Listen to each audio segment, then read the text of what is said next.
את יותר טוב. לא, אני אגיד קצת למעלה. בסדר? רוצה גם יותר נכון? מצוין. בוקר טוב, good morning everybody. בוקר מלא ברכות. I want to apologize by the name of Florida State for the weather. We never meant. We didn't come to Florida for such a weather. We should go back to Eilat or somewhere better. לא. כן? לא. עובדים ליערות. אם יוצא לי עברית בכל מצב, זה לא משנה. Okay, there is a question that bothers me a lot. A lot of people are doing Aliya. Yeah, I want to ask you a question. A lot of people are doing Aliya to Eretz Israel. And it's unbelievable to see that majority of people who are doing Aliya are not successful. Did you know that? Yeah? That's the question. That's my question. Lama?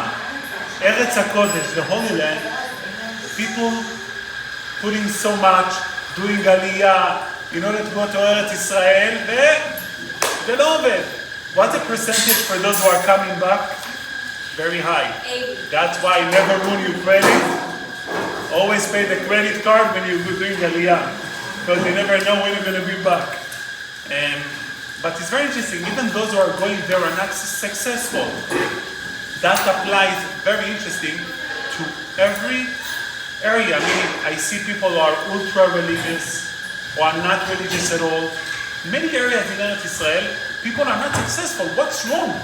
This is the Holy Land, this is the most important land in the world.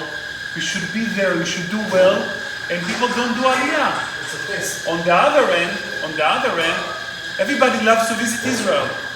So you are connected to the land, but then you cannot live there. What's wrong? What's going on over here? What are we missing in Eretz Israel?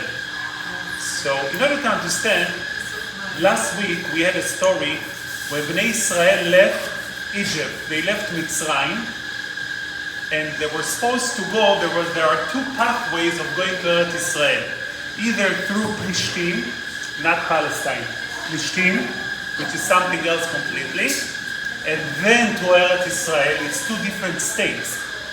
You know, I saw once the Fatah one. What's the name? Machlimon, the other one? No, the other one. He claimed, by the way, Palestine is coming from Plishtim of the Tanakh. I wanted to tell him, Yachamor, it's two different states. Plishtim is before Eretz Israel. It's not Eretz Israel. So Bnei Israel was supposed to go through Plishtim, the shortest way, going through Plishtim, then to Eretz Israel. However, God, Hashem, was afraid they might going to see a war on the way to Plishtim, because the Palestinians, the Plishtim, are not going to let the Jews going through their land, and there might be a war. In order to prevent a war, what's the concern of a war? Says the Torah, when the Bnei Israel are going to go through Plishtim, if they're going to see a war, they might regret going out of Egypt, and they will make a decision to go back to Egypt. They're going to say, we're coming out of Egypt, we engage in a war, we don't want to be that. Therefore, Hashem took Bnei Israel instead of through Plishtim to Eretz Israel, through the desert, 40 years through the desert, then we enter to Eretz Israel. Why? For one concern. They might going to see a war, they will regret it, and they might going to come back to Egypt. There is a principle in miracles, the following. When someone is sick, the Gemara said, he shouldn't tell other people at the beginning. Why? Because Hashem can make for him a miracle, which is a hidden miracle, Netz Nistar. So someone is sick, he shouldn't tell everybody that he's sick, because it's easier to overcome it by Hashem making for him a hidden miracle. But if he's going to tell everybody about it, the miracle needs to be a revealed miracle, Nes Galui. And Hashem prefers to do, God prefers to do hidden miracles than doing revealed miracles. But the Gemara says 2-3 days after somebody is already sick, now tell everybody. Because you need them to pray for you to to make a revealed miracle. Meaning if it didn't work for you for the first few days, you should tell everybody. On the side point, it's important, often people when they get certain sickness or disease, they try to hide it as much as they can. There is certain insecurity of letting other people know about a sickness. But the Torah approach is it's the opposite. Let people know so they can pray for you and they can get you out of it. Don't try to hide it because you're insecure. Get a community, people who love you around to pray for you. So this is the principle. A hidden miracle is better to do than a revealed miracle. That brings the following question. We see when Bnei Israel went through the desert, how many miracles God had to do to Am Israel? He need to split the sea. Because when you go through the desert, you're stuck with the sea. If you would have gone through Plishtim, you have no sea, you have no ocean. Hashem had to split the ocean.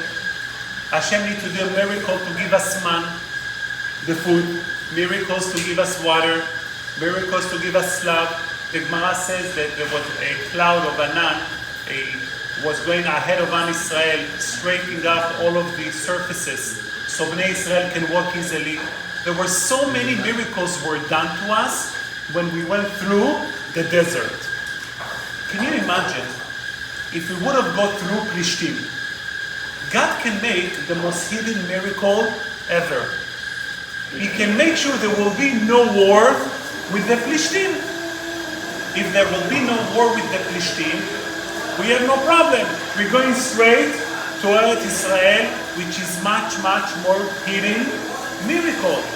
Why is God, because of the concern we might gonna go and engage in a war, taking us through the desert for 40 years of miracles? God make a small miracle, no war, and it's over. Bnei Israel can go straight to Eretz Israel. What's the necessity of the concern of a war to make a 40 years worth of miracles? This is question number one. Question number two, there is very interesting indication. When we left Egypt, the Torah says, Vachamushim, Bnei Israel, second pshat in Rashi, Bnei Israel came 1/5 out of Egypt, meaning only 20% of the Jews left Egypt. Where were the 80%? One of the plagues, one of the makot, was the makah of choshech, of darkness. During that time, the Torah is telling us that 80% died. Because 80% of Am Israel didn't believe they can get out of Egypt. People don't know that. And 80% of Am Israel died during the plague of choshech, of darkness, so the Egyptians are not going to see that. So they all were buried quietly. So it's obviously, hush hush, under the carpet. Nobody knows about that. So when is the Torah giving us such an information? This is an unbelievable information that 80% died during the Makkah, the plague of darkness. When we came out of Egypt, the Torah is telling us, by the way, you only 20% came out because 80% died in the plague of choshech, of darkness. Why is the Torah giving me such an information way late in the story? This is almost few months, 4 or 5 months after. Such a big story should be indicated and should be told over by the time when is that happened. When the plague of darkness happened, of choshech happened, this is when the Torah needs to tell us, by the way, 80% died. Why is the Torah saving this information to the time when we exit Egypt? Then it's telling us, by the way, only 20% left because that 80% died at the plague. So we have two questions so far. Why is Hashem not making a hidden miracle to make sure there will be no war going through Plishtim and we can go straight to Eretz Israel? We don't need all those 40 years of miracle. Second question, why is here when we exit Egypt, the Torah is telling us that 80% died at the time of the plague of darkness, of choshech? The last question is, the Torah says, we were concerned for Am Israel, they might gonna see a milchama. What's milchama means? A war. Rashi goes out, one of the main commentaries on the Torah, goes out of his way, and he explained to us what a war means. A war means he brings two places of a war that Bnei Israel, one they went to war against Amalek, and one they went to war against the Knaani. So Rashi wanted to make sure you know what a war means, and he's giving you example of wars that Bnei Israel were participate. And it's very strange. There is Rashi, it's a commentary that we have to imagine, my Rebbe said, that he used a gold ink to write his commentary. Meaning every letter cost him $50. So every letter in Rashi has meaning. Sometimes we're learning in the yeshiva, Gemara, Rashi used the letter Vav, and we can spend days on it why you use and. And then you understand that he understood all of the Gemara, all of the Talmud different. Every letter in Rashi is a golden ink. So you cannot say, you wrote it by the way extra. There is no extra word, there is no extra letter in Rashi. That brings us to the question, why does Rashi needs to tell us that a war means like the war with Amalek and the Knaani? We all know what the war means. Unfortunately, we know too well what a war means. So what's the message? What's going on behind that going to Eretz Israel, not going through Plishtim because of a war, making unbelievable miracles instead of preventing a war, letting us know that 20% died in the darkness, and explaining 80%, thank you, died in the darkness, and explaining what a war means. So we need to understand what is Eretz Israel. The Gemara says that Eretz Israel niknet beyisurim. Eretz Israel is acquired with suffering. Sounds bad, right? That's the only way you acquire Eretz Israel. We have to understand that this is a Mishnah in Masechet Avot. When a Mishnah gives you a criteria, a definition, we need to look elsewhere where we have a similar criteria and to learn from it. There is another similar concept that Mishnah said, Kachi darka shel Torah. That's the way to learn Torah. Tak b'melach tochal. You're going to eat salted bread. A bread, dip it with the salt. Umayim b'msura tishteh. You're going to drink a little bit water. Ve'al ha'aretz tishan. You're going to sleep on the floor, on the ground. U'batorah ata amel. And you are learning Torah. The Mishnah said the way to acquire Torah is you're eating small bread, salt, a little bit water, you sleep on the ground. That's how you acquire Torah. We don't see any of our rabbis acting like that. We know Rav Ovadia Yosef had a nice apartment. As a driver, BMW, Mercedes. I remember once his Mercedes was stolen by Arabs. They came into his house and they stole the keys. So at the time, this is 30 years ago, he called Yasser Arafat. He's like, haram, I speak to him in Arabic. They took my car. So he made sure to bring him his car back to his house. So you say, Ovadia Yosef, one of the giants in the generation, my Rosh Yeshiva, my rabbi said that 300 years we didn't have a giant like Rav Ovadia Yosef. Unbelievable giant. And he lived well. And he acquired Torah. He knew all of the Torah and everything. But the Mishnah says that the way to acquire Torah is bread, salt, water. So the commentary explained the following. The criteria to acquire Torah, it's not a criteria that you need to live by. Rather, you need to be willing to live by. Which means, you don't need to get to that stage. But you need to have commitment for Torah, that even if you get to that stage, you will continue learning Torah. So, in fact, if you have bed and enough bread, meat, everything, Baruch Hashem. But you need to have a certain mindset, even if I don't have anything, I have the basics, I will continue learning Torah. Which means we have a definition where the Mishnah said that something acquired in a certain way doesn't mean you must live like it. Rather, you need to have the proper mindset to be like it in the case that it's coming to place. On a side note, that applies the Torah requirement only to an individual. If somebody is willing to live like that, but his wife is not, and his kids are not, he cannot do that. Because he owes to his wife in the ketubah to take care of her, to give her food and everything. So he cannot tell his wife, okay, I'm making a commitment to learn Torah, I'm on the ground, you too. No. You can be on the ground. That we're moving the matters to the floor.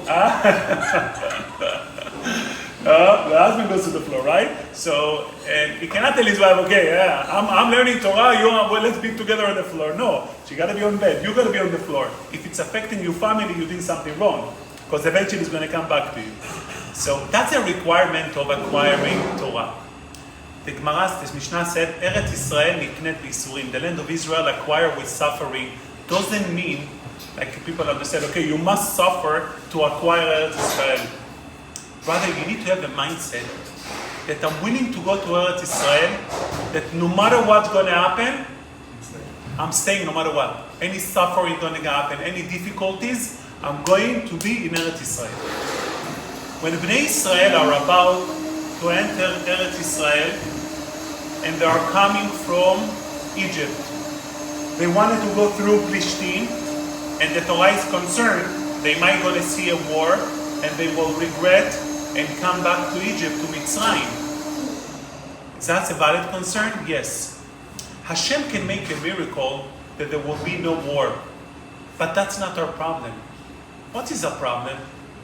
Am Israel doesn't have the mindset that I'm going to go to Eretz Israel no matter what. If they might going to see a war and they're going to come back, the concern is not the war. Hashem can make a miracle, there will be no war. That's okay. The concern is something else. It's their mindset. They're not willing, no matter what, to go to Eretz Israel. They are not ready to go to Eretz Israel. People are not willing that no matter what, if it's going to be a war, whatever's going to happen, I'm going to go in. They're missing the basic criteria to acquire, to achieve Eretz Israel. The question is why? Why they were like that without the Mesirut Nefesh, without the willingness going to Eretz Israel? The Torah indicates over here that 80% died at the plague of Choshech, of darkness. Why did they die at the time of Makat Choshech? They didn't believe they can get out of Eretz Israel, out of Egypt. So we're talking about 80% of the population in Egypt, the Jewish population, they didn't believe you can get out of Egypt. 20% did. However, they live in an environment, in a society, they were the minority. You think we can get out of Egypt? What's wrong with you? We're here enslaved for 200 years. You say we can get out of it? Wow, it's impossible. These 20%, the Torah indicates over here, they live in a very poisoned society. They lived in a society that they didn't believe they can get out of Egypt. So they were better. They believed they can get out of Egypt. But this nation, this 20%, to have a Mesirut Nefesh, to have a commitment to Eretz Israel, they couldn't have. People who live in such a bad environment, its effect, it takes place, and they couldn't get out of it. Therefore, Hashem took us 40 years on the desert. You know what happened during that 40 years? All of the generation that came out of Egypt died at the desert. Only their children got to Eretz Israel, because their children had the ability to have the commitment. The parents didn't have. They lived too bad around that society. Living on such a society affects people so much that all this generation could not get in. Only their children were able to get in, which is so crucial for our life, this portion of it at least. Eretz Israel needs to be talked out of our society only on a positive way. That's number one. I had the privilege to be in Tennessee last week. Actually, I happened to be 2 weeks in Tennessee, one on Shorashim trip and one on a family trip. And on the week of Shorashim trip, we did the ATV, we drove on the mountains. Wow, it was snow, beautiful event. And I wanted to take my kids the next week. Then I was thinking, when we go to Pesach we go to Eretz Israel, we always go in Tveria areas in the Tzafon, and we ride the ATV, and they all love it. So I said to myself, I cannot give my kids the experience of Eretz Israel in Tennessee. Eretz Israel got to have its own experience, its own specialty. ATV, it's only in Eretz Israel. That's where it's fun, where it's special. Here we can do skiing, we can break food, it's something else, but we don't need to give the same experience as Eretz Israel. We need to live, number one, in a lifestyle, in an approach that Eretz Israel, we just see the positive of it. You know, you see people, as soon as you enter Eretz Israel, כל הבלגן and the traffic and driving, it's true. But we need to present it on a fun way, not on a negative. When somebody honk you in Eretz Israel, honk him back and laugh. Because it's funny, think about it. Why is the guy honking? What's wrong with him? We have an obligation, number one, first to present Eretz Israel to ourselves only on a positive way. Because everywhere you have positive and negatives. And obviously in Eretz Israel, more intense, more words, what's going on is not simple. And to live there, you gotta have certain style of living. If you're waiting on the line and you ask somebody, okay, what's your number? No, I was before you. I just ask you what's your number, what's wrong, But that's a society. Instead of complaining, we gotta laugh, we gotta enjoy it. So number one, we need to live Eretz Israel with an approach and a feeling on the positivity of Eretz Israel. Number two, and the most important, most people are going to Eretz Israel. Most people, they're going to doing Aliya for the sake of comfort. Free insurance, that's about $2,000 a month. The cost of living is supposed to be cheaper if you make an American salary. Most... What? Yeah, בית ספר, free education. You're paying too much, I'm sorry about it. Free education. Everything is free. People going to Eretz Israel, I'm sorry to say, but to suck Eretz Israel, for the welfare in Eretz Israel, for the public benefits. You're not going for Eretz Israel. Eretz Israel require a mesirut nefesh. Eretz Israel requires a commitment. No matter what, I'm going to Eretz Israel not for me. I'm going to Eretz Israel for the land. In order to be in Eretz Israel, not to get insurance, not to get school, not to get anything else. No wonder why 80% are not succeeding in Eretz Israel when they are moving there. Because you can't succeed in a place you can't take advantage of. Eretz Israel, it's a relationship. When God gave us Eretz Israel, we see in the Psukim, Eretz Israel, when you don't behave properly, vomit you, spit you out, the Torah said. Eretz Israel, the land has a feeling. No one can explain, but why are you going so much to Eretz Israel? Eretz Israel has feelings. Eretz Israel has relationship. In relationship, nobody wants to feel taken advantage. Anybody wants to have a feeling that you use, somebody else coming to me, you have a relative who come to you, nachon? 1 day it's good, 2 days, 3 days already, Fourth day, you want to show him where the door is. You feel he's taking advantage, he's using you. As much as you love your relative, you don't want to feel being taken advantage. Going to Eretz Israel for that sake, Eretz Israel has feeling, has emotions. You're taking advantage of the land. The land will not accept you. You talk bad about the land of Eretz Israel. The land will not accept you. You can't talk bad about me and then come to me and try to live by me. It doesn't work. You have to talk about me positive. Eretz Israel requires a full commitment in order to be there to connect to it. I just want to add something very interesting. I have no proofs for it. It's my own ideas. If you want, take it, or you don't want, leave it. I got some people were upset that I said it, but that's my approach. When anybody go to Eretz Israel, there is a lot of funding to go. It's another issue again. People supporting you to go. There is a special organization that helps you to go to Eretz Israel. It's called Nefesh Benefesh. They pay you tickets, extra suitcases. They help you so much. Who funds Nefesh Benefesh? Anybody knows? What? Majority of the funds come from Christians. It's a Christian money. It's a Christian organization. They believe they believe that their Messiah will come when all of the majority of the Jews will be in Eretz Israel. They have an interest to send us to Eretz Israel for their Messiah to come. You see what's going on? We take money that people want to use against us.